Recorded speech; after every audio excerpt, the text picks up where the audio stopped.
Hey there, friend. I'm Charlene Gray. Welcome to Landscape Elevation. On this channel, I visit with you each week to talk about all things landscape design. Most of what I talk about is geared toward those of you who are starting out in your landscape design journey. You're figuring things out and you're working your way through the beginning stages of this new potential income earning stream, whether you're going for a side hustle, part-time, or even a full-time business. But also, I know that there are some of you coming in as seasoned landscapers, gardeners, landscape designers, and it is my hope that the things I say bring you inspiration as well and maybe a new approach to your work. But I'm also excited to simply start conversations between designers and build some camaraderie in this field, which at times can be sort of isolating. It's not very often that designers work together, so it'd be really cool if we just started talking to each other more. So today I want to talk about ways you can learn about plants. You have probably figured out by now that if you're a landscape designer, you do need to know about plants. You not only need to be able to identify them, but you need to know when and how to use them in the built landscape. So this may sound harsh, but your long-term success as a landscape designer will fall back on your ability to plant the right plant in the right place. This is super important, so I'll say it again. Your long-term success as a landscape designer begins and ends with your ability to plant the right plant in the right place. This phrase has been around for decades, and it absolutely holds as true today as it did back in the 70s.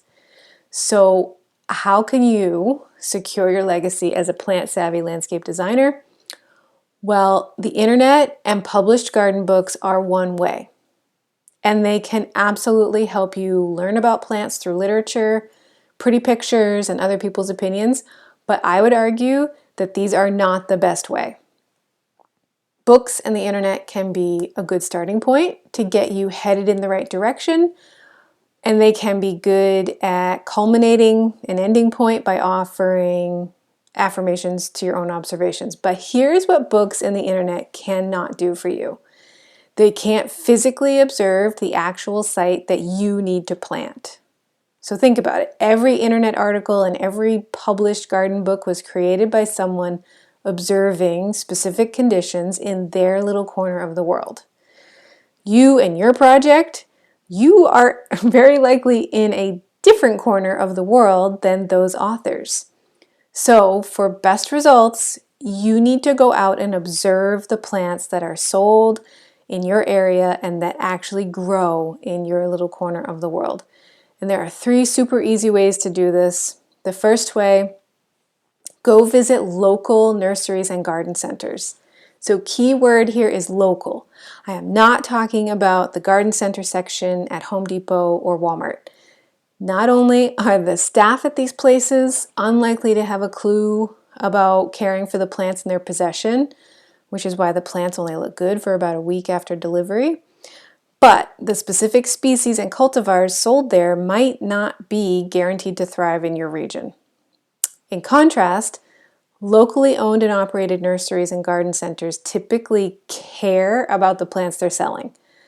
The plants they raise and sell are their bread and butter. They want them looking their best, and they want to sell plants that they know will thrive when planted by customers in their region. And you may even find a nursery that will guarantee some of their plants for up to a year. And this is how much they stand behind what they sell. So local is key here. Okay, so the point of your nursery visit is multifold. So first, you want to talk to people about plants. Remember talking to people? It's really fun sometimes. So the people who work there are likely to love talking about plants, and you can gather a lot of useful information from them.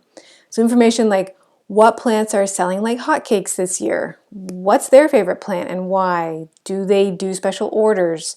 What plants in their inventory seem to be the hardest to keep looking good? That gives you a clue on what might be hard to keep looking good in the landscape. Do they offer wholesale pricing to landscapers? So if you're buying as a landscape designer, you might be able to get wholesale or trade pricing, and so on. Okay, so those are all the questions that you can talk to people about. Next, you get to see which plants are easy to source in your area. So this can open your eyes to why you see a particular plant, planted so much in home landscapes. Dare I say, overused. So yes, there are overused plants out there. And as a landscape designer, you're also trying to stand out against other professional designers and the do-it-yourself homeowner designers. So if there are overused plants in your area and you feel so-so about them, steer clear of them in your designs. Discover your own go-to plants by simply starting with, declaring a few of those no-go plants that everybody else plants. So another benefit of visiting local nurseries is that you can just go there and learn the names of plants. Every single plant has a name tag on it. Imagine like walking up to a plant, you see its colors, you smell its fragrances, you touch its leaves, you hear the leaves rustling in the breeze. You just can't do these things with the page of a book or on a computer screen. Connecting the name of a plant to any one of your five senses will ease that learning curve of trying to learn multiple plants. Okay, so my last point about visiting local nurseries is that they can serve as a source of inspiration, obviously. Experiencing the colors, the smells, the combinations can be a wonderful way to spend an afternoon. However, it can also be a source of overwhelm if you don't go there with a plan. This is just as true whether you're, just trying to learn some new plants or you're shopping for plants for a garden. In both cases, there are just so many plants, usually, and they're not typically laid out in a garden-y type way. They're alphabetical order or whatever. So you can be attacked with plant overload. And if this happens to you, my advice would be to go there with a very specific intention and then stick to that intention. I'm going to just learn plants, or I'm only going to look for pink flowers. Just stick to that so you stay out of the overwhelm. Okay, so moving on to the second way to observe plants that grow in your region. Go visit built and established landscapes and gardens. Go see plants growing in the ground with other plants and around physical features and architecture. So places like public gardens and pocket parks are a great way to be immersed in a garden and get a feel for the space and get a sense for how individual plants are used in different spaces. This is inspiring. Seeing plants actually growing in the ground gives you a better sense of how you could use them in your designs rather than just seeing them growing in a pot at the nursery or on the pages of a book. Also, different from a nursery, many established gardens won't have labeled plants. Some do, but quite a few don't. So you'll need to either take a photo and try to identify that plant later with a book or an internet search, or you can use one of these really handy plant ID apps on your smartphone. I use the app Picture This. There is a free version, and then the paid version is like $30 a year. So there's also other apps, but I've never had to try them. I'm totally happy with Picture This, so I don't know how the other ones work. But depending on your area, you may also be able to visit built and established residential landscapes through a garden tour. Or at the very least, you can simply look at residential landscapes and gardens via, drive-by or walk-by. But garden tours, if you can find them, can be really fun to go to. So however you're able to discover established landscapes and gardens in your area, remember that your goal is to learn about new plants and notice how they're used in the garden and landscape. And when you see how they're used, you can make your own decisions about, if you would do this, similar things, or if you would do things differently based on how well you think they're growing and how well they're meshing with their neighboring plants and architecture and features. Okay. So my third and final way to observe and learn about plants that grow in your region is to go for a hike or multiple hikes. Hiking and walking trails are a fun and adventurous way to be introduced to plants that grow and thrive in many different environmental conditions.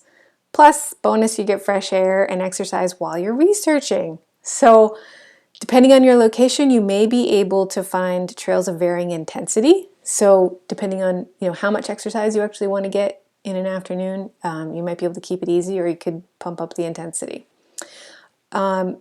If you're interested in incorporating native plants into your designs, hiking out to see firsthand which plants grow in wild areas near you, and observing the natural conditions they grow in, this is a great way to get inspiration for how you can use natives in your built landscapes.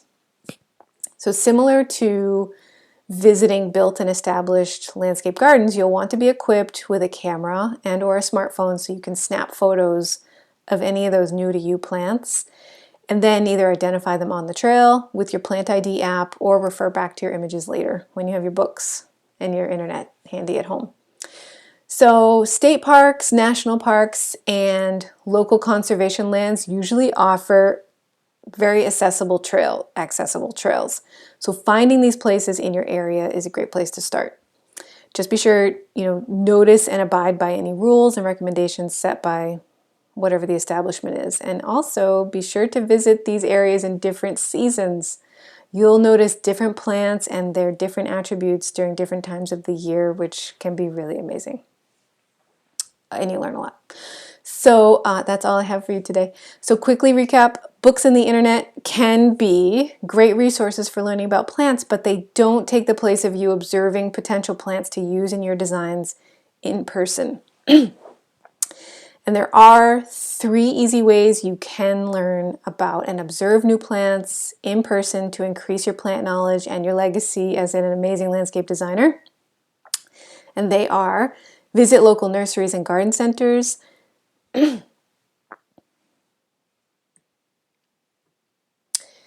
visit built and established gardens, think public gardens, pocket parks, residential garden tours, and those good old residential drive-bys or walk-bys.